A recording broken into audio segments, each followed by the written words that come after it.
സുഖമാണല്ലോ അല്ലേ? അപ്പോൾ കഴിഞ്ഞ ക്ലാസ്സിൽ നമ്മൾ ലെറ്ററിങ്ങിനെ കുറിച്ചാണ് പഠിച്ചത്. ലെറ്ററിങ്ങിനെ പലതരത്തിലുള്ള ലെറ്ററിങ്ങുകളുണ്ട്. ടൈപ്പ് എ ഉണ്ട്, ടൈപ്പ് ബി ഉണ്ട്, ഗോത്തിക് ഉണ്ട്, റോമൻ ഉണ്ട്. ഇങ്ങനെയുള്ള ലെറ്ററിങ്ങിൻ്റെ കാര്യങ്ങളെക്കുറിച്ച് നമ്മൾ പഠിച്ചു. അതിനിട്ട് അവസാനം നമ്മൾ പഠിച്ചു നമ്മുടെ സിലബസ് അനുസരിച്ച് നമ്മൾ 6:5 എന്നുള്ള ഒരു കോമൺ ലെറ്ററിങ് ആണ്. അതിനുശേഷം ടോം ക്യൂ വാക്സി എന്ന് ഞാൻ പഠിപ്പിച്ചു തന്നു. അത് 6:6 നമ്മൾ വരയ്ക്കുന്നത്. അതുപോലെ തന്നെ 6:8 വരയ്ക്കുന്നവരുണ്ട്, ഡബ്ല്യു എന്ന് പറയുന്നത്. ബാക്കി എല്ലാ ലെറ്ററിങ്ങും 6:5 വരയ്ക്കുന്നത് നമ്മൾ പറഞ്ഞു. ഇനി അതിൻ്റെ പ്രാക്ടീസാണ് നമ്മൾ നോക്കാൻ പോകുന്നത്. ഓരോ ലെറ്ററും എങ്ങനെ വരയ്ക്കുന്നു എന്നുള്ളത്. ഈ പറഞ്ഞ നമ്മൾ അവസാനം പറഞ്ഞ 6:5 അല്ലെങ്കിൽ 6:6 അല്ലെങ്കിൽ 6:8 നമ്മൾ എങ്ങനെ വരയ്ക്കുന്നു എന്നുള്ളതാണ് നമ്മൾ ഇന്നത്തെ ക്ലാസ്സിൽ നമ്മൾ നോക്കാൻ പോകുന്നത്. ഓക്കെ, അപ്പോൾ നമുക്ക് തുടങ്ങാം. ഓക്കെ, അപ്പോൾ ഇതിനകത്ത് എ എന്ന് നമ്മൾ നേരത്തെ ഞാൻ പറഞ്ഞു, നിങ്ങൾക്ക് ഒരു ഈസി ആയിട്ട് വേണ്ടിയിട്ടാണ് ഞാൻ ഈ സ്ലൈഡ് കൊടുത്തിരിക്കുന്നത്. നമ്മളിത് പഠിക്കാൻ പറഞ്ഞാണ് ടോം ക്യൂ വാക്സി. ഇത് മാത്രം പഠിച്ചാൽ മതി, ഒരു ഡബ്ല്യുവും പഠിച്ചാൽ മതി. ടോം ക്യൂ വാക്സി 6:6. അപ്പോൾ അതിൻ്റെ വിഡ്ത്ത് എന്ന് പറയുന്നത് h/1. എത്രയാണോ h കൊടുത്തിരിക്കുന്നത് 1. ഇപ്പോൾ നമുക്ക് നമുക്ക് സാധാരണയായിട്ട് നമ്മുടെ എക്സാമിന് നമുക്ക് തരിക 6 അല്ല തരിക. എത്ര തരിക? 10 അല്ലെങ്കിൽ 12 ആണ് തരിക. ആ 12 കിട്ടിയാൽ 12 × 1 അതായിരിക്കും എൻ്റെ വിഡ്ത്ത് എന്ന് പറയുന്നത്. ഇനി 6:8 12 × 1.2 അല്ലെങ്കിൽ 10 × 1.2. അപ്പോൾ നിങ്ങൾ വിചാരിക്കും ഇത് കറക്റ്റ് അല്ലല്ലോ ഈക്വേഷൻ എന്നുള്ളത്. അപ്പോൾ ഇത് അത്ര എങ്ങനെ എക്സാക്ട്ലി അല്ല, നമുക്കൊരു അപ്രോക്സിമേറ്റ് ഇതിന് വേണ്ടിയിട്ട് നമ്മൾ യൂസ് ചെയ്യണമെന്ന് മാത്രം. ഇതൊരു അപ്രോക്സിമേറ്റ് ഷോർട്ടാണ്. h/1 h/1ഉം h/1.2ഉം h/0.9. ക്ലിയർ ആയുണ്ടല്ലോ? ഓക്കെ, ഇതിനകത്ത് ഇല്ലാത്തൊരു ലെറ്റർ ഉണ്ട്, ഐ എന്നുള്ള ലെറ്റർ. ഐ എന്നുള്ള ലെറ്ററിന് ഈ പറഞ്ഞ ഇതിലെ 6:5 ഒന്നുമില്ല. ആകെ എന്തോ ഉള്ളൂ, ഒരു എത്രയാണോ ഡിവിഷൻ ചെയ്തതിന് അതിൽ ഒരു ഡിവിഷൻ മാത്രം നമ്മൾ സാധാരണ യൂസ് ചെയ്യുള്ളൂ. നമ്മൾ പഠിക്കുമ്പോൾ കാണിച്ചു തരാം എങ്ങനെയാണ്. അപ്പോൾ ഇനി നമ്മൾ ഫസ്റ്റത്തെ ലെറ്റർ നമ്മൾ നോക്കുകയാണ് എ. ഏതിൽ വരുന്നതാണ്? ടോം ക്യൂ വാക്സിയിൽ വരുന്നതാണ് അല്ലേ? WA എന്നുള്ള വാക്സി അല്ലേ എ. അപ്പോൾ അതിൻ്റെ റേഷ്യോ എത്രയായിരിക്കും? 6/6. അതായത് നമ്മളൊരു സ്ക്വയർ എടുത്തു, ഇതിൻ്റെ ഹൈറ്റ് നമ്മൾ 10 എടുത്തു എന്ന് വിചാരിച്ചോ. അല്ല, ഇപ്പോൾ സപ്പോസ് ഇത് 6 ഈ ഹൈറ്റ് 6 ഇതിൻ്റെ 6 mm ഹൈറ്റ് ആയിരിക്കും. അപ്പം ഞാൻ ഇതിനെ 6 ഡിവൈഡ് ചെയ്തിട്ടുണ്ട്. അതായത് 1 mm 6 സെക്ഷനുകളായിട്ട് ഡിവൈഡ് ചെയ്തിട്ടുണ്ട്. അതിപ്പോൾ നോക്കി ഓരോ എത്ര കള്ളി ഉണ്ടെന്ന് നോക്കിയോ. 1 2 3 4 5 6. ഇനി അതുപോലെ തന്നെ മുകളിൽ നോക്കുകയാണെങ്കിൽ 1 2 3 4 5 6. അപ്പോൾ 6/6 ഞാൻ ഇതിന് ഡിവൈഡ് ചെയ്തിട്ടുണ്ട്. നമ്മൾ ടോം ക്യൂ വാക്സിൽ നമ്മൾ പറഞ്ഞു 6:6 ആണ് ഇതിൻ്റെ ഹൈറ്റും വിഡ്ത്തും തമ്മിലുള്ള റേഷ്യോ. അതായത് ഹൈറ്റ് 6 ആണെങ്കിൽ വിഡ്ത്തും എത്രയായിരിക്കണം? 6 തന്നെ ആയിരിക്കണം. അത് കണ്ടുപിടിക്കാൻ നമ്മൾ ഈ പറഞ്ഞ ടോം ക്യൂ വാക്സി നമ്മൾ പഠിച്ചു വെക്കാൻ പറഞ്ഞത്. എയുടെയാണ് 6/6. ഓക്കെ, അപ്പൊ നമ്മൾ പറഞ്ഞു ഇത് 10 mm കൊടുക്കണമെങ്കിലോ ഇതിനെ 10 ഡിവൈഡ് ചെയ്യും. അതുപോലെ ഇതും എന്തായിട്ടും 10 ഡിവൈഡ് ചെയ്യും. 1 mm വെച്ച് 10 ഇതിനെ ഡിവൈഡ് ചെയ്യും. ഇതിനെ എന്ത് ചെയ്യും? 1 mm വെച്ച് 10 ഡിവൈഡ് ചെയ്യും. ഇങ്ങനെ സ്ക്വയർ വരയ്ക്കും. ഇനി നമ്മൾ പരീക്ഷയ്ക്ക് വരുന്ന സമയത്ത് നിങ്ങൾക്ക് എന്ത് ചെയ്യും? നിങ്ങൾക്ക് ഗ്രാഫ് പേപ്പർ തരും. പക്ഷെ നിങ്ങൾ ഇപ്പൊ ഈ പഠിച്ചു കഴിഞ്ഞിട്ട് നിങ്ങൾ ചെയ്യേണ്ടത് എന്താണെന്ന് ഞാൻ പറഞ്ഞുതരാം. ഗ്രാഫ് പേപ്പർ ഇല്ലാതെ തന്നെ നമ്മൾ ആദ്യം ചെയ്യണം, അതിനുശേഷം നമ്മൾ ഗ്രാഫ് പേപ്പറിൽ ചെയ്യുള്ളൂ. അപ്പൊ നമ്മൾ നോക്കാം എ എങ്ങനെയാ എഴുതുക എന്നുള്ളത്. എ എന്നുള്ളത് ഇവിടെ സ്റ്റാർട്ടിങ്ങിൽ ഈ കോർണർ നമ്മൾ തുടങ്ങി. എവിടേക്ക് തുടങ്ങി? ഇതിന്റെ സെന്റർ, അതായത് 1 2 3 മൂന്നാമത്തെ ലൈൻ എവിടെയാണോ വരുന്നത്, മൂന്നാമത്തെ കോളത്തിൽ ലൈൻ എവിടെയാണോ അതിന്റെ സെന്ററിലേക്ക് നമ്മൾ ചെരിച്ചു വരച്ചു. അതുപോലെ തന്നെ അവിടുന്ന് നേരെ താഴേക്ക് ഈ കോർണറിലേക്കും ചെരിച്ചു വരച്ചു. ക്ലിയർ ആവുന്നുണ്ടല്ലോ? സെന്ററിൽ നിന്ന് 2 സൈഡിലേക്കും താഴേക്ക് ചെരിച്ചു വരച്ചു. നമ്മൾ മാർക്ക് ചെയ്ത് കൊടുക്കുന്നത് സെന്ററിൽ നിന്ന് 2 സൈഡിലേക്കും ചെരിച്ചു വരച്ചു. ഇനി സാധാരണ നമ്മൾ എ എഴുതുമ്പോൾ എയുടെ സെൻട്രലായിട്ടാണ് ഈ ക്രോസ് ബാർ എഴുതുക അല്ലെ? ഈ ക്രോസ് ബാർ ഇവിടെ അങ്ങനെയല്ല. 1 2 രണ്ടാമത്തെ ലൈനിലാണ് നമ്മൾ ഇത് ക്രോസ് ചെയ്തേക്കുന്നത്. ക്ലിയർ ആവുന്നുണ്ടോ? അപ്പൊ എയുടെ സെൻട്രലല്ല എന്തുള്ളത്, ഈ ക്രോസ് ആയിട്ടുള്ള ബാർ ഉള്ളത്. എവിടെയാണുള്ളത്? രണ്ടാമത്തെ ലൈനിലാണ്. എയുടെ സെന്ററിൽ നിന്ന് കുറച്ച് ഒരു ഡിവിഷനോടെ താഴെയാണ് നമ്മുടെ ക്രോസ് ബാർ എഴുതുക. അപ്പൊ ഇത് മനസ്സിലായെന്ന് വിചാരിക്കുന്നല്ലോ. ഇനി അടുത്ത ലെറ്ററിലേക്ക് പോകാം. അടുത്തത് ബി ആണ്. ബി ഏതിൽ വരുന്നതാണ് നോക്കിയേ? ടോം ക്യൂ വാക്സിൽ ഉണ്ടോ? ഇല്ല. ഡബ്ല്യൂലുണ്ടോ? ഇല്ല. പിന്നെ ബി കോമൺ ആണ്. അപ്പൊ ബിയുടെ റേഷ്യോ എത്രയായിരിക്കും? 6:5 ആയിരിക്കും. അതായത് 6 ഹൈറ്റ് ഉണ്ടെങ്കിൽ 5 ആയിരിക്കണം അതിന്റെ വിഡ്ത്ത് എന്ന് പറയുന്നത്. അതായത് ഹൈറ്റ് 10 ആണെങ്കിൽ അതിന്റെ 0.9 കൊണ്ട് ഇൻറ്റു ചെയ്യുക. അപ്പോൾ 10 ആണെങ്കിൽ എത്രയായിരിക്കും? 0.9 കൊണ്ട് ഇൻറ്റു ചെയ്താൽ 9 ആയിരിക്കും അല്ലെ? അപ്പൊ 10 mm ഹൈറ്റ് ഉണ്ടെങ്കിൽ വിഡ്ത്ത് എത്രയായിരിക്കണം? 9 mm ആയിരിക്കണം. അപ്പൊ ഇവിടെ നമ്മൾ നോക്കാം. ഒന്ന് എണ്ണി നോക്കാം നമുക്ക്. 1 2 3 4 5 6 6 എണ്ണം ഉണ്ട്. 6 കള്ളികളുണ്ട്. ഇനി ഇങ്ങോട്ടോ 1 2 3 4 5 കള്ളിയുള്ളൂ. 5 കള്ളി. നമ്മൾ പറഞ്ഞു 6:5. ക്ലിയർ ആയല്ലോ എല്ലാവർക്കും? ഓക്കെ, അപ്പൊ ഇനി നമ്മുടെ ഫസ്റ്റത്തെ ലൈനിൽ ഫസ്റ്റത്തെ ഡിവിഷൻ വരുന്ന ആദ്യത്തെ ഇതിൽ വരേണ്ടത് നമ്മൾ ഒരു ലൈൻ വരച്ചു. ആ ലൈനിൽ നിന്ന് ബി നമ്മൾ തുടങ്ങി. ഇനി എത്രാമത്തേലാന്ന് നോക്കി? 1 2 മൂന്നാമത്തേൽ നമ്മൾ സ്ട്രെയിറ്റ് ലൈൻ സ്റ്റോപ്പ് ചെയ്തു. അത് കഴിഞ്ഞിട്ട് മൂന്നാമത്തേന്ന് ഇവിടുത്തെ ഇതിന്റെ സെന്റർ അല്ലേ? 1 2 3 1 2 3 3 ഇവിടെ 3 കള്ളി ഇവിടെയും 3 കള്ളി. അതിന്റെ സെന്ററിൽ നമ്മൾ ലൈൻ ചെയ്തു. എത്രയില് ചെയ്തോളൂ? 3 കള്ളി വരെ ഈ സ്ട്രേറ്റ് ലൈൻ വന്നോളൂ. ഇനി ഇവിടെ നിന്ന് ഇങ്ങോട്ട് ഇവിടെ എന്തിൽ ചെയ്തില്ല? അഞ്ചാമത്തെ കള്ളിയുടെ എൻഡ് വരെ എത്തിയില്ല. അഞ്ചാമത്തെ കള്ളിയുടെ പകുതി വരെ എത്തിയിട്ട് നമ്മൾ ഇതിനകത്തേക്ക് ചേർത്ത് കൊണ്ടുവന്നു. കർവ് വരച്ച് ചേർത്ത് കൊണ്ടുവന്നു ബി. ഇനി അടിയത്തെ ഈ കർവോ അഞ്ചാമത്തെ കള്ളിയുടെ എൻഡിൽ വരെ എത്തിച്ചിട്ട്, അപ്പൊ അടിയത്തെ കർവ് ഭാഗം കുറച്ചുകൂടെ പുറത്തേക്ക് പ്രൊജക്ട് ചെയ്ത് നിൽക്കും, മുകളിലത്തെ കർവ് ഭാഗം കുറച്ച് ഉള്ളിലേക്ക് നിൽക്കും. അപ്പൊ എന്തോരം നിൽക്കുക? ഈ ഒരു ഇതിന്റെ പകുതി ഭാഗമായിട്ട്. ക്ലിയർ ആവുന്നുണ്ടോ ബി വരച്ചത് എങ്ങനെയാന്നുള്ളത്? നമ്മൾ സാധാരണ വരയ്ക്കുമ്പോൾ രണ്ടും ഒരേ പ്രൊജക്ഷൻ തന്നെ നിൽക്കുക. അതായത് ഇത് എത്രയാണോ അത് തന്നെയായിരിക്കും ഇവിടെ നമ്മൾ ചെയ്യുക. സാധാരണ നമ്മൾ എഴുതുമ്പോൾ ഇവിടെ നമ്മൾ എഴുതുമ്പോൾ എങ്ങനെയാണ്? ആദ്യത്തെ കുറച്ച് ചെറുതും രണ്ടാമത്തത് കുറച്ച് വലുതുമായിരിക്കും. എത്രയാണ് റേഷ്യോ? 6:5. ഓക്കെ. ഇനി മൂന്നാമത്തെ സി. അപ്പൊ സി നമ്മൾ നോക്കുകയാണ്. സി നമ്മൾ നോക്കുമ്പോൾ ആദ്യത്തെ തുടങ്ങുന്ന ഭാഗത്ത് എന്തില്ല? ടച്ച് ആവുന്നില്ല. അതിന്റെ ഒരു പകുതി വെച്ചാണ് തുടങ്ങുന്നത്. അതായത് എത്രയെന്ന് ഞാൻ പറഞ്ഞു? സി ഏതിലാ വരുന്നത്? ഇതിനകത്താണ് വരുന്നത് അല്ലെ? ടോം ക്യൂ ആക്സിൽ സി ഇല്ല, അപ്പൊ 6:6 അല്ല. ഇനി ഡബ്ല്യുവിൽ സി ഇല്ല, അപ്പൊ അതുകൊണ്ട് 6:8 അല്ല. പിന്നെ ആകെയുള്ളത് 6:5 ആണ്. അപ്പൊ 6:5 ഇത് 6 ആയിരിക്കും. 1 2 3 4 5 6. ഇനി ഇതോ വിടുത്തോ 1 2 3 4 5 അല്ലെ? 5. അപ്പൊ ഈ അഞ്ചാമത്തേന്റെ ഒരു എൻഡിൽ വെച്ചല്ല, കുറച്ച് വിട്ടിട്ട് പകുതി വെച്ചിട്ടാണ് സി തുടങ്ങുന്നത്. സി തുടങ്ങി നമ്മുടെ ഏറ്റവും ഈ ഷാർപ്പായിട്ടുള്ള ഭാഗം വരുന്നത്, സെന്ററിൽ ഷാർപ്പായിട്ടുള്ള ഭാഗം, അവിടുന്ന് വീണ്ടും കർവ് ചെയ്ത് വന്നിട്ട് ഇവിടെ വരുമ്പോൾ നമ്മൾ എന്തോ അഞ്ചാമത്തെ കോർണർ ഈ ബോക്സിന്റെ എൻഡിൽ കൊണ്ടുവന്നിട്ട് എൻഡ് ചെയ്യും. അപ്പൊ സി നമ്മൾ പഠിച്ചു കഴിഞ്ഞു. അപ്പൊ ഇത് 10 ആണെങ്കിലും അതിന്റെ ഹൈറ്റ് 10 ആണെങ്കിൽ എന്ത് ചെയ്യണം? 10 × 9. അപ്പൊ എത്ര ഡിവിഷൻ ആയിരിക്കും? 9 ഡിവിഷൻ ആയിരിക്കും. ഈ മുകളിലേക്കുള്ള ഡിവിഷൻ ആയിരിക്കും 10 ഡിവിഷൻ ആയിരിക്കും. ക്ലിയർ ആവുന്നുണ്ടല്ലോ? ഇനി 12 ആണെങ്കിലോ ഇത് 12 ഡിവിഷൻ ആയിരിക്കും. ഇത് എത്ര ഡിവിഷൻ ആയിരിക്കും? 12 × 9 കിട്ടും. ഇതിന് 11 സംതിങ് നമുക്ക് കിട്ടും. ഓക്കെ, ക്ലിയർ ആവും. ഇനി അടുത്തത് ഡി. ഡി ഏതിൽ വരുന്നതാണെന്ന് നോക്കിയേ? അടിയത്തിൽ വരുന്നതും 6:5 വരുന്നതാണ്. അപ്പൊ ഡി നമ്മൾ straight line, first line straight line വരച്ചു. അവിടുന്ന് രണ്ടാമത്തെ ലൈൻ വരെ നമ്മൾ സ്ട്രേറ്റ് ലൈൻ വരച്ചു. അവിടുന്ന് ഇങ്ങോട്ട് കർവ് ചെയ്ത് വന്നിട്ട് ഇവിടെ സെന്ററിൽ വരുന്നത്, അതായത് ഇവിടെ നമ്മൾ 6 പറഞ്ഞു, അപ്പൊ മൂന്നാമത്തെ ലൈനിന്റെ അവിടെ സെന്ററിൽ വന്നിട്ട് ടച്ച് ചെയ്തു, വീണ്ടും കർവ് ചെയ്ത് വന്നിട്ട് ഇവിടെ ടച്ച് ചെയ്യിച്ചു. ക്ലിയർ ആവുന്നുണ്ടല്ലോ? 6:5 ആണ്. അപ്പൊ എണ്ണിയൊക്കെ 1 2 3 4 5 6. ഇനി ഇവിടെ നിന്ന് ഇങ്ങോട്ട് 1 2 3 4 5. ക്ലിയർ ആയല്ലോ? ഓക്കെ. ഇനി അടുത്ത ലെറ്റർ നോക്കാം. അടുത്ത ഇ ആണ്. ഇക്കും അതൊരു പ്രത്യേകതയുണ്ട്. ഇതേപോലെ തന്നെ ഇയുടെ ലെറ്റർ നമ്മൾ എഴുതുന്ന സമയത്ത് ഇത് ഇ ഏതിലാണ് വരുന്നത്? ടോം ക്യൂ ആക്സിലല്ല, ഇതിൽ അടിയിൽ തന്നെ 6:5 തന്നെയാണ് ഇ വരുന്നത്. അപ്പൊ ഇ വരുമ്പോൾ ഏറ്റവും മുകളിലത്തെ നമ്മൾ സ്ട്രേറ്റ് ലൈൻ വരച്ചു, ഈ എഡ്ജിൽ സ്ട്രേറ്റ് ലൈൻ വരച്ചു. അതിന്റെ മുകളിലത്തെ ലൈൻ ഉണ്ടല്ലോ, അത് അഞ്ചാമത്തേൽ മുട്ടൂല. അഞ്ചാമത്തേൽ മുട്ടുന്നതിന് മുന്നേ നമ്മൾ സ്റ്റോപ്പ് ചെയ്യും. ഓക്കെ. ഇനി ഏറ്റവും അടിയത്തെ ലൈനോ അത് അഞ്ചാമത്തേലെ എൻഡിലെത്തും. അപ്പൊ ഏറ്റവും ലെങ്ത് കൂടിയ ലൈൻ ഏതായിരിക്കും? ഈ ലൈൻ ആയിരിക്കും. അടിഭാഗത്ത് വരയ്ക്കുന്ന ഏറ്റവും ലെങ്ത്, അതായത് അഞ്ചാമത്തേലെ എഡ്ജിൽ വരെ എത്തും. ഇനി മുകളിലത്തത് അഞ്ചാമത്തേലെ എഡ്ജിൽ എത്തൂല. ഇനി അടുത്ത സെന്ററിലുള്ള ലൈനോ? സെന്ററിലുള്ള നമ്മൾ ഈയിലെ സെന്ററിലുള്ള എത്ര ലൈൻ വരെ എത്തുന്നുള്ളൂ? മൂന്നാമത്തെ ലൈൻ വരെ എത്തുന്നുള്ളൂ. അതായത് 3 സെക്ഷനെ കവർ ചെയ്യുന്നുള്ളൂ ഇവിടം വരെ. ഇനി ഇങ്ങോട്ട് ഉണ്ടോ? ഇല്ല, ഇവിടം വരെ ഉള്ളൂ അത്. അപ്പൊ അതൊന്ന് ശ്രദ്ധിക്കുക. ഏറ്റവും അടിയത്ത് ഇങ്ങേറ്റം വരെ എത്തും. ഏറ്റവും മുകളിലുള്ളത് അതിൽ എഡ്ജിൽ ടോപ്പിൽ എത്തൂല, കുറച്ച് വിട്ട് നിൽക്കും. സെന്ററിലുള്ളത് മൂന്നാമത്തെ ലൈൻ വരെ എത്തുള്ളൂ. ഓക്കെ. അടുത്ത എഫ് ആണ്. എഫ് ഈ പറഞ്ഞ പോലെ തന്നെ സ്റ്റാർട്ടിങ് ഏറ്റവും മുകളിലുള്ള ഭാഗം എഫ് ഏതിൽ വരുന്നതാണ്? ഇതിൽ തന്നെ വരുന്നതാണ്. 6:5 തന്നെ വരുന്നത്. അപ്പൊ 6 ഹൈറ്റ് ആയിരിക്കും, 5 അതിന്റെ വിടുത്തായിരിക്കും. ഓക്കെ. അപ്പൊ ഇതിന് നമ്മൾ ഈ വരുന്ന ഭാഗം, അതായത് ഈ മുകൾ ഭാഗം അഞ്ചാമത്തേന്റെ എഡ്ജ് വരെ എത്തൂല, പകുതി വരെ നിന്ന് തുടങ്ങിയിട്ട് ലാസ്റ്റ് വരെ നിൽക്കും.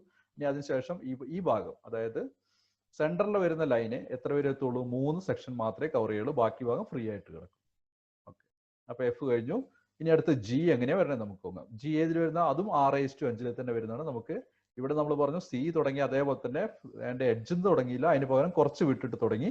കുറച്ച് വിട്ടിട്ട് തുടങ്ങിയതിനു ശേഷം ഇവിടുന്ന് കർവ് ചെയ്ത് വന്നു. സെന്ററിൽ എത്തിയപ്പോൾ കർവ് നമ്മൾ ഇതിന് ടച്ച് ചെയ്തു, വീണ്ടും കർവ് ചെയ്ത് വന്നു. ഇതിന്റെ എഡ്ജിൽ ടച്ച് ചെയ്തതിന് പിന്നെ സ്ട്രേറ്റ് ലൈൻ പോയി. സ്ട്രേറ്റ് ലൈൻ പോയിട്ട് ഉള്ളിലേക്ക് പോകുന്നത് എത്രയാ? 2 സെക്ഷൻ ഉള്ളിലേക്ക് പോയി. 2 സെക്ഷൻ ഉള്ളിലേക്ക് പോയി. അപ്പൊ ക്ലിയർ ആയല്ലോ? ഓക്കെ. അടുത്ത നമ്മൾക്ക് എച്ച് നമ്മൾ പറഞ്ഞു. എച്ച് 2 എൻഡിലും നമ്മൾ എച്ചിന്റെ ലൈൻ വരച്ചു. എത്രയാണ്? ഏത് റേഷ്യോയിലാണ്? എച്ചും 6:5 തന്നെ. അപ്പൊ 6 ഹൈറ്റ് ഉണ്ടെങ്കിൽ 5 ആയിരിക്കും അതിന്റെ വിഡ്ത്ത് എന്ന് പറയുന്നത്. നിങ്ങളൊന്ന് എണ്ണി നോക്കി കഴിഞ്ഞാൽ നിങ്ങൾക്ക് മനസ്സിലാവും. കള്ളികൾ 6 ആയിരിക്കും, ഇവിടെ 5 ആയിരിക്കും ഉണ്ടാവുള്ളൂ. അപ്പൊ 2 എഡ്ജിലും വരയ്ക്കും. ഇത് എച്ചിന്റെ ലൈൻ, ക്രോസ് ലൈൻ ഏതിലാണ് വരുന്നത്? സെന്ററിൽ തന്നെയാണ് വരുന്നത്. അതെ, സെന്ററിൽ തന്നെയാണ് വരുന്നത്. എയുടെ നമ്മൾ പറഞ്ഞു അടിയിലാണ് വരുന്നതെന്ന് പറഞ്ഞു, ഒരു സെക്ഷൻ അടിയിലാണ്. പക്ഷെ എച്ചിന്റെ സെന്ററിൽ തന്നെയാണ് വരുന്നത്. എച്ച്. ഐയുടെ ഞാൻ പറഞ്ഞു ഇതിപ്പോ 2ആയിട്ട് ഡിവൈഡ് ചെയ്തിരിക്കുന്ന സെന്ററിലെ ലൈൻ ഒറ്റ ലൈൻ മാത്രമേ ഉള്ളൂ. നമ്മൾ ഐ എഴുതുമ്പോൾ സാധാരണ എഴുതുമ്പോൾ അടിയിൽ ഒരു 2 ലൈനൊക്കെ ഇടും. ഇങ്ങനെ ഒരു ലൈനും ഇവിടെ മുകളിൽ ഒരു ക്രോസ് ലൈനും ഇങ്ങനെ ഇടും. പക്ഷേ നമ്മൾ എഞ്ചിനീയറിംഗ് ഡ്രോയിങ് പ്രകാരം ഐ എഴുതുമ്പോൾ വെറും ഒരു ലൈൻ മാത്രമേ, ഒറ്റ വര മാത്രമേ ഇടുള്ളൂ. ആ വരയുടെ തിക്നെസ് ഏതാന്നുള്ളത് നമ്മൾ കഴിഞ്ഞ ദിവസം പറഞ്ഞിട്ടുണ്ട്. ഡി എന്ന് പറയുന്നത് എത്രയായിരിക്കും? h/14 അല്ലെങ്കിൽ h/10 ആയിരിക്കും. h/14 ആണ് ഇതിൽ നമ്മൾ യൂസ് ചെയ്യുക. h/10 ഏതിലാ? ഇൻക്ലൈൻഡ് ലൈൻസിലാണ് ഇത് ചെയ്യുക. ഓക്കെ. ഇനി അടുത്ത ജെ നമ്മൾ പറഞ്ഞു. ജെയുടെ എത്രയാണ്? ജെ ഏതിലാ വരുന്നത് നോക്കി. ഇതിൽ തന്നെ 6:5 തന്നെ എഴുതുന്നത്. അത് മോസ്റ്റ് ഓഫ് ദ ലെറ്റേഴ്സ് ഏതാ വരുന്നത്? 6:5 വരുന്നത്. അപ്പൊ ജെ നമ്മൾ ഇവിടുന്ന് തുടങ്ങിയിട്ട് രണ്ടാമത്തെ ഈ ബോക്സിന്റെ ഇവിടം വരെ എൻഡ് ചെയ്യണം. അതായത് മുകളിലേക്ക് കയറിയിട്ട് രണ്ടാമത്തെ ബോക്സിന്റെ അവിടം വരെ എൻഡ് ചെയ്യുന്ന രീതിയിലാണ് ജെ നമുക്ക് തുടങ്ങുന്നത്. അപ്പൊ സെൻട്രൽ ഭാഗത്താണ് എന്ത് ചെയ്യണത്? 6:5 1 2 3 4 5 5 കള്ളികളുണ്ട്. 5ന്റെ സെൻട്രൽ ഭാഗത്താണ് ഇത് ടച്ച് ചെയ്യുന്നത്. ക്ലിയർ ആയല്ലോ? അപ്പൊ കെ എങ്ങനെയാണ് തുടങ്ങുന്നത് നമ്മൾ നോക്കുക. അപ്പൊ കെയുടെ പ്രത്യേകത ഫസ്റ്റ് ലൈൻ നമ്മൾ തുടങ്ങും. കെ ഏതിലാണ് വരുന്നത്? 6:5 തന്നെയാണ് വരുന്നത്. അപ്പൊ കെയുടെ നമ്മുടെ ലൈൻ വരച്ചു. ലൈൻ വരച്ചതിന് ശേഷം ഇതിനകത്ത് എത്ര കള്ളിയുണ്ട്? 6 എണ്ണം ഹൈറ്റിലുണ്ടാവും. പിന്നെ ഹൊറിസോണ്ടൽ ആയിട്ട് എത്ര ഉണ്ടാവും? വിഡ്ത്തിൽ 5 എണ്ണം ഉണ്ടാവും. അപ്പോൾ ഏറ്റവും എഡ്ജിന്ന് തൊട്ട് മുന്നേ, അതായത് അഞ്ചാമത്തേന്റെ തൊട്ട് മുന്നേ പകുതിക്ക് വെച്ച് നമ്മൾ ഇങ്ങോട്ട് സ്ട്രെയിറ്റ് ലൈൻ വരച്ചു. എത്രാമത്തേലേക്കാ? 1 2 രണ്ടാമത്തെ എഡ്ജിലേക്ക് സ്ട്രെയിറ്റ് ലൈൻ വരച്ചു. ക്ലിയർ ആവുന്നുണ്ടല്ലോ? ഓക്കെ. ഇനി അത് കഴിഞ്ഞിട്ട് നമ്മൾ ഇവിടുന്ന് ഒരു ഇമാജിനി പറയുന്ന ഒരു ലൈൻ വരയ്ക്കുകയാണ്. അതായത് ഡോട്ടഡ് പോലത്തെ ഒരു ലൈൻ വരയ്ക്കുകയാണ്. അത് വരയ്ക്കേണ്ട ആവശ്യമില്ല, നമ്മൾ മനസ്സിലാക്കിക്കാൻ വേണ്ടി ഇവിടെ വരച്ചെന്നുള്ളൂ. ഈ എഡ്ജിൽ നിന്ന് ഇങ്ങനെ താഴേക്ക് വരുന്ന രീതിയിൽ, അതായത് ഈ എഡ്ജിൽ നിന്ന് കറക്റ്റ് താഴേക്ക് ഇതിലേക്ക് കോർണറിലേക്ക് വരയ്ക്കുന്ന രീതിയിൽ, ഫസ്റ്റത്തെ കോർണറിൽ നിന്ന് ലാസ്റ്റത്തെ കോർണറിലേക്ക് വരയ്ക്കുന്ന രീതിയിലാണ് അടുത്ത ലൈൻ ഇതിനെ ക്രോസ് ചെയ്യേണ്ടത്. ക്ലിയർ ആവുന്നുണ്ടോ? അതായത് ആദ്യം നമ്മൾ പറഞ്ഞു അഞ്ചാമത്തെ ലൈനിന്റെ ഇവിടുന്ന് രണ്ടാമത്തെ ലൈനിന്റെ ടോപ്പിലേക്ക് ഇവിടേക്ക് വന്നു ഫസ്റ്റ് ലൈൻ ഈ ക്രോസ് വരുന്നത്. ഇനി രണ്ടാമത്തെ ലൈൻ വരയ്ക്കേണ്ടത് നമ്മൾ ഈ ക്രോസ് നിന്ന് ഈ എൻഡിൽ നിന്ന് അടുത്ത ഈ എൻഡിലേക്ക് ഒരു ക്രോസ് ലൈൻ വരയ്ക്കുന്ന പോലെയാണ്. അപ്പൊ ഇവിടെ വരയ്ക്കേണ്ട ആവശ്യമില്ല.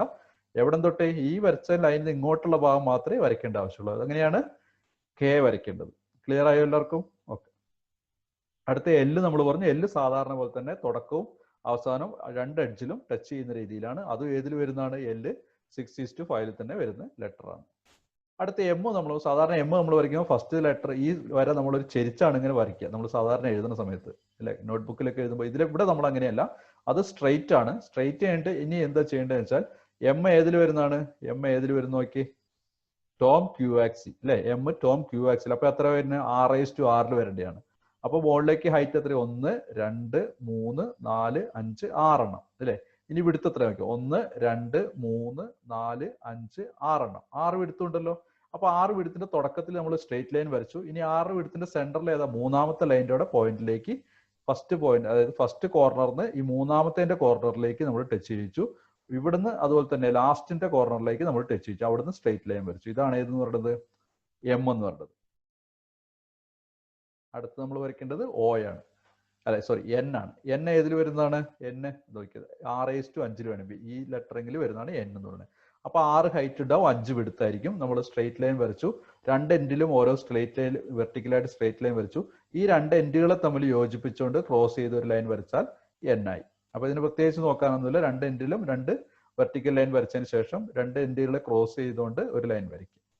അപ്പൊ 6:5 ആണ് അതിന്റെ റേഷ്യോ എന്ന് പറയുന്നത്. ഇനി O എന്ന് പറഞ്ഞ് നമ്മൾ പറഞ്ഞു. O എന്ന് പറയുന്നത് റേഷ്യോ ഏതിൽ വരുന്നു? ടോം, TO, ഓം, O. അപ്പൊ 6:6 നമുക്ക് വരുന്നത്. 6 എണ്ണം ഹൈറ്റ് ആയിരിക്കും, 6 വിടുത്ത് തന്നെയായിരിക്കും. 1 2 3 4 5 6. ഇനി ഇവിടെ നോക്കിയോ? 1 2 3 4 5 6. ഇവിടെ 6 വിടുത്തുണ്ട്, 6 ഹൈറ്റും ആയിരിക്കും. ഹൈറ്റും വിടുത്തും സെയിം ആയിരിക്കും. അപ്പൊ ഇതിനകത്ത് നമ്മൾ വരയ്ക്കുന്ന എല്ലാ സെന്റർ പോയിന്റുകളിലും ഇതിന്റെ എഡ്ജുകൾ ടച്ച് ചെയ്യുന്നതിന് ബാക്കി ഭാഗങ്ങളിൽ കർവായിട്ട് രീതിയിലേക്കുണ്ട്. സെന്റർ പോയിന്റുകളിൽ എഡ്ജുകൾ ടച്ച് ചെയ്യും, സെന്റർ പോയിന്റുകളിൽ എല്ലാം എഡ്ജിൽ ടച്ച് ചെയ്യും, ബാക്കിയുള്ള ഭാഗം കർവായിട്ടായിരിക്കും. അപ്പൊ ഇതൊരു വൃത്തായിട്ട് തന്നെയാണ് നമ്മൾ എന്ത് ചെയ്യുക? ടോം O എന്നുള്ള ലെറ്റർ നമ്മൾ ഒരു വൃത്താകൃതി തന്നെയാണ് വരച്ചത്. ഓക്കെ. അടുത്ത് P ആണ്. P എന്ന് പറയുന്നത് നമ്മൾ ഏതായിരിക്കും? P എന്ന് പറയുന്നത് നമ്മൾ ഫസ്റ്റ് സ്ട്രെയിറ്റ് ലൈൻ വരച്ചു. അതിനുശേഷം ഈ നാലാമത്തെ ലൈൻ വരെ സ്ട്രെയിറ്റ് ലൈൻ വരച്ചു മുകളിലെത്തത്. അതിനുശേഷം കർവ് വരച്ചു. സെന്ററിൽ കർവ് ഇതാക്കി. എത്ര ലൈനാ? പകുതിയിൽ, അല്ലെ? 6 ഹൈറ്റ് വരുന്നത് നമ്മൾ പറഞ്ഞു. അപ്പൊ അതിന്റെ പകുതിയിൽ, 6ന്റെ പകുതിയിൽ മൂന്നാമത്തെ ലൈനിൽ അടുത്തൊരു സ്ട്രെയിറ്റ് ലൈൻ വരച്ചു. അതിനെ നമ്മൾ കർവ് ചെയ്ത് യോജിപ്പിച്ചു. ഓക്കെ. ഇനി വിടുത്ത് എത്ര വരുന്നത്? P ഏതിലായിരുന്നു വരുന്നത്? P നമ്മൾ സാധാരണ. അപ്പൊ 6:5 ആയിരിക്കും. 1 2 3 4 5 6. ഇനി വിടുത്ത് നോക്കിയോ? 1 2 3 4 5, അല്ലെ? 5 വരെയല്ലേ? അപ്പൊ 6:5 വിടുത്ത് വരുന്നത്. അടുത്ത നമ്മൾ Q ആണ്. Q വരയ്ക്കാൻ നമ്മൾ O വരച്ച അതേപോലെ തന്നെ അതിന്റെ റേഷ്യോ എത്ര? Q ആക്സി, Q ഇവിടെ വന്നേക്കണേ. അപ്പൊ അത് 6:6 തന്നെയാണ്. അപ്പോൾ 6 വിഡ്ത്ത് ആയിരിക്കും, 6 ഹൈറ്റും ആയിരിക്കും. ഇനി ക്യൂ വരച്ചതിന് വേറെ പ്രത്യേകത ഒന്നുമില്ല, നമ്മൾ O വരച്ച അതേപോലെ തന്നെ. പക്ഷെ സെൻട്രൽ നിന്ന്, അതായത് ഈ ഇതിന്റെ എല്ലാം സെൻട്രൽ നിന്ന് ഒരു ലൈൻ സ്റ്റാർട്ട് ചെയ്യും. പക്ഷെ എവിടുന്ന് സ്റ്റാർട്ട് ചെയ്യുള്ളത്, അവിടുന്നാണ് തുടങ്ങിട്ട്, അതായത് ഇപ്പൊ 6ാമത്തെ ഉണ്ടെന്ന് പറഞ്ഞു, പക്ഷെ 5ാമത്തേന്റെ എഡ്ജിലേക്ക് ക്ലോസ് ചെയ്യുന്ന രീതിയിലാണ്. എവിടുന്ന് തുടങ്ങണ്ടേ? 2ാമത്തെ കള്ളിയുടെ ലൈനിൽ നിന്ന് തുടങ്ങി. പക്ഷെ എവിടുന്ന് വരണ പോലെ ആയിരിക്കണം? സെന്ററിൽ നിന്ന് വരുന്ന പോലെ ആയിരിക്കണം. ഇത് ഇമാജിനറിയാണ്, നിങ്ങൾ ജസ്റ്റ് മനസ്സിലാക്കാൻ വേണ്ടി പറഞ്ഞിരിക്കുക. നമ്മൾ വരയ്ക്കേണ്ട എവിടെ തൊട്ട് വരയ്ക്കുള്ളൂ? ഇവിടെ തൊട്ടേ ഇങ്ങോട്ടുള്ള വരയ്ക്കുള്ളൂ. പക്ഷെ ലൈൻ എവിടെ നിൽക്കണം എന്ന് പറഞ്ഞ് സെന്ററിൽ നിന്ന് തുടങ്ങുന്ന രീതിയിൽ, എവിടേക്ക് 5ാമത്തെ കള്ളിയിൽ അവസാനിക്കുന്ന രീതിയിലായിരിക്കണം ആ ലൈൻ വരയ്ക്കേണ്ടത്. ഓക്കെ, അപ്പൊ ഇത് ഏതിൽ വരയ്ക്കേണ്ടതാണ്? 6:6 വരയ്ക്കേണ്ടത്. ഹൈറ്റും വിഡ്ത്തും സെയിം തന്നെയായിരിക്കും ഇതിനകത്ത്. അതിലത്തെ 6ആണ് നമ്മൾ വരയ്ക്കാൻ പോകുന്നത്. 6 വരയ്ക്കാൻ നമ്മൾ എന്ത് ചെയ്യണേ? 6 സ്ട്രേറ്റ് ലൈൻ വരച്ചു. 6 ഏതിൽ വരുന്ന? ടോം ക്യൂ ആക്സില, ഡബ്ല്യൂലില്ല, ഇതിനകത്ത് വരണം. അപ്പൊ എത്ര വരേണ്ടത്? PR എന്ന് പറയുന്നത് എത്ര വരണം? 6:5 വരേണ്ടത്. അപ്പൊ 6:5 6 ഹൈറ്റ് ആയിരിക്കും, 5 വിഡ്ത്ത് ആയിരിക്കും. ഇനി സ്ട്രേറ്റ് ലൈൻ വരച്ചു, എന്നിട്ട് നമ്മൾ P വരച്ച പോലെ തന്നെ വരച്ചു. P വരച്ച പോലെ തന്നെ അല്ലെ? P വരയ്ക്കുമ്പോൾ നമ്മൾ പറഞ്ഞില്ലേ, ഇതിലേക്ക് കൊണ്ടുവന്ന് അതായത് 3ാമത്തെ ലൈനിൽ നിന്ന് സ്ട്രേറ്റ് ലൈൻ വരച്ചു. അതിന്റെ ലാസ്റ്റത്തെ ലൈൻ ഒഴിവാക്കിയിട്ട് അവിടെ നമ്മൾ കർവ് വരച്ചു. ഇനി 6ന്റെ ഈ ലൈൻ വരയ്ക്കേണ്ട അവിടെ നിന്ന് 1ാമത്തെ ഈ കോളം വിട്ടിട്ട് 2ാമത്തെ കോളത്തിന്റെ എൻഡിൽ നിന്ന് സ്ട്രേറ്റ് ആയിട്ട് ലൈൻ വരച്ച് അവസാനത്തെ ഇതിനകത്ത് എത്തിക്കുന്നു വരുന്നത്. അപ്പൊ ഈ ഭാഗം എന്ത് ചെയ്യരുത്? വരയ്ക്കരുത്. നിങ്ങൾക്ക് അവിടെ നമ്മൾ വരയ്ക്കേണ്ടത് ഇവിടെ ഈ സ്ട്രെയിറ്റിനാണെന്നുള്ള കാണിക്കാൻ വേണ്ടിയാണ് ഇവിടെ കാണിച്ചിരിക്കുന്നത്. വരച്ചു തുടങ്ങേണ്ടത് എവിടെ തൊട്ടാണ്? ഇവിടെ തൊട്ടാണ് നമ്മൾ വരച്ചു തുടങ്ങേണ്ടത്. അതായത് 2ാമത്തെ കോളത്തിന്റെ ടോപ്പ് എഡ്ജ് മുതൽ ഏറ്റവും എഡ്ജിലുള്ള, അതായത് 5ാമത്തെ കോളത്തിന്റെ എഡ്ജ് വരെ, ലാസ്റ്റ് എഡ്ജ് വരെയാണ് നിങ്ങൾ വരയ്ക്കേണ്ടത്. അപ്പൊ ഇത്രയും ലെറ്ററുകളൊക്കെ നിങ്ങൾക്ക് മനസ്സിലായെന്ന് വിചാരിക്കുന്നു. നിങ്ങൾ എന്ത് ചെയ്യണം? നിങ്ങളുടെ നോട്ട്ബുക്കിൽ ഇതേപോലെ കള്ളി വരയ്ക്കണം. ഈ 6ന്റെയോ അല്ലെങ്കിൽ 10ന്റെയോ വരയ്ക്കാം. നിങ്ങൾക്ക് ഏതാണോ സൗകര്യം. 6ന്റെ വരയ്ക്കുമ്പോൾ കുറച്ചുകൂടെ ചെറുതായി പോകും, അപ്പൊ നിങ്ങൾക്ക് വരയ്ക്കാൻ ഭയങ്കര ബുദ്ധിമുട്ടാവും. അപ്പൊ അതിന് പകരം എന്ത് ചെയ്യുക? 10ന്റെ വരയ്ക്കാം. 10 വിഡ്ത്തും 10 ഹൈറ്റും ഉള്ള 10 ഹൈറ്റ് ഉള്ള രീതിയിൽ വരയ്ക്കുക. എന്നിട്ട് എത്രയാണ് കിട്ടേണ്ടത്? നമുക്ക് ഈ പറഞ്ഞ രീതിയിൽ നമ്മൾ 10നെ ഇപ്പൊ W വരയോട് W നമ്മൾ പഠിച്ചില്ല, നമ്മൾ ഇത് രണ്ടുമാണ് പഠിച്ചില്ല. ഒന്ന് H×1 H×09 വരയ്ക്കുക. അതായത് ഈ വരുന്ന ലെറ്ററുകളൊക്കെ ഏതിൽ വരയ്ക്കണം? അതിന്റെ വിഡ്ത്ത് എത്രയായിരിക്കണം? എത്രയാണോ ഹൈറ്റ് 10 ആണെങ്കിൽ 10 തന്നെ ആയിരിക്കണം അതിന്റെ വിഡ്ത്ത് എന്ന് പറയുന്നത്. അപ്പൊ എല്ലാം 1 mm വെച്ചിട്ട് അതിനെല്ലാം ഡിവൈഡ് ചെയ്യുക. സ്കെയിൽ വെക്കുക, രണ്ട് സൈഡിലും 1 mm ഡിവൈഡ് ചെയ്ത് നമ്മൾ ഇതേപോലത്തെ സ്ക്വയറുകൾ വരയ്ക്കുക. ആ സ്ക്വയറുകളിൽ നമ്മൾ ഈ ലെറ്റർ എഴുതി പഠിക്കുക. നമുക്ക് എക്സാമിന് എഴുതുമ്പോൾ ഇങ്ങനെയല്ല എഴുതണ്ടേ. അന്നേരം നമുക്ക് ഗ്രാഫ് ഷീറ്റ് വരും. നിങ്ങൾ ജസ്റ്റ് എണ്ണി അതിനകത്ത് കറക്റ്റ് ആയിട്ട് അതിനകത്ത് വരച്ചാൽ മതി. ഇപ്പൊ നമുക്ക് ഗ്രാഫ് ഷീറ്റിൽ പഠിക്കുന്നതിന് മുന്നേ ഈ സ്ക്വയർ വരയ്ക്കാൻ പഠിക്കേണ്ടതുള്ളതുകൊണ്ട് നമ്മൾ എന്ത് ചെയ്യുക? ഇതേപോലെ ആദ്യം ഈ ഹൈറ്റ് വരയ്ക്കുക. 2 ലൈൻ ആദ്യം വരയ്ക്കുക ഈ ഹൈറ്റിൽ. ഇപ്പൊ നമുക്ക് 10 mm 10 mm ഗ്യാപ്പുള്ള 2 ലൈൻ സ്ട്രെയിറ്റ് ആയിട്ട് വരയ്ക്കുക. അതിനകത്ത് ഇതേപോലെ എന്ത് ചെയ്യുക? കള്ളികൾ വരയ്ക്കുക. കള്ളികൾ വരയ്ക്കാൻ വേണ്ടിയിട്ട് എന്ത് ചെയ്യുക? 1 mm ഗ്യാപ്പിൽ നമ്മൾ പോയിന്റ് ഇട്ട് വയ്ക്കുക. അടിയിലും അതുപോലെ 1 mm ഗ്യാപ്പിൽ പോയിന്റ് ഇടുക. ഇത് തമ്മിൽ യോജിപ്പിച്ച് വരയ്ക്കുക. ഈ സൈഡിലും അതുപോലെ 1 mm ഗ്യാപ്പിൽ ഇടുക. നമ്മൾ ഒരു ഗ്രാഫ് എങ്ങനെയാണോ ഉണ്ടാവുന്നത് അതേപോലെ നമ്മൾ സ്ക്വയർ വരച്ചെടുക്കുക. എന്നിട്ട് ആ ഗ്രാഫ് വരച്ചുണ്ടാക്കിയിട്ട് അതിനകത്ത് ഈ പറഞ്ഞ രീതിയിൽ ഓരോ ലെറ്ററും പോസ് ചെയ്ത് വെക്കുക. വീഡിയോ കാണുന്ന സമയത്ത് പോസ് ചെയ്ത് വെക്കുക. എന്നിട്ട് എങ്ങനെയാണോ വരച്ചേക്കുന്നത് ആ രീതിയിൽ നമ്മൾ ആ പേപ്പറിൽ വരയ്ക്കുക. എന്നിട്ട് വരച്ച സംഗതികൾ നിങ്ങൾ എന്ത് ചെയ്യുക? അടുത്ത നിങ്ങളുടെ അസൈൻമെന്റ് ഗ്രൂപ്പിൽ അതൊന്ന് സബ്മിറ്റ് ചെയ്യുക. ഓക്കെ, അപ്പൊ എല്ലാവർക്കും ഈ ക്ലാസ് മനസ്സിലായിട്ടെന്ന് വിചാരിക്കുന്നു. ഇതിന്റെ ബാക്കി ഭാഗമായിട്ട് അടുത്ത ക്ലാസ്സിൽ നമുക്ക് വീണ്ടും കാണാം. അപ്പൊ എല്ലാവർക്കും നന്ദി. Thank you.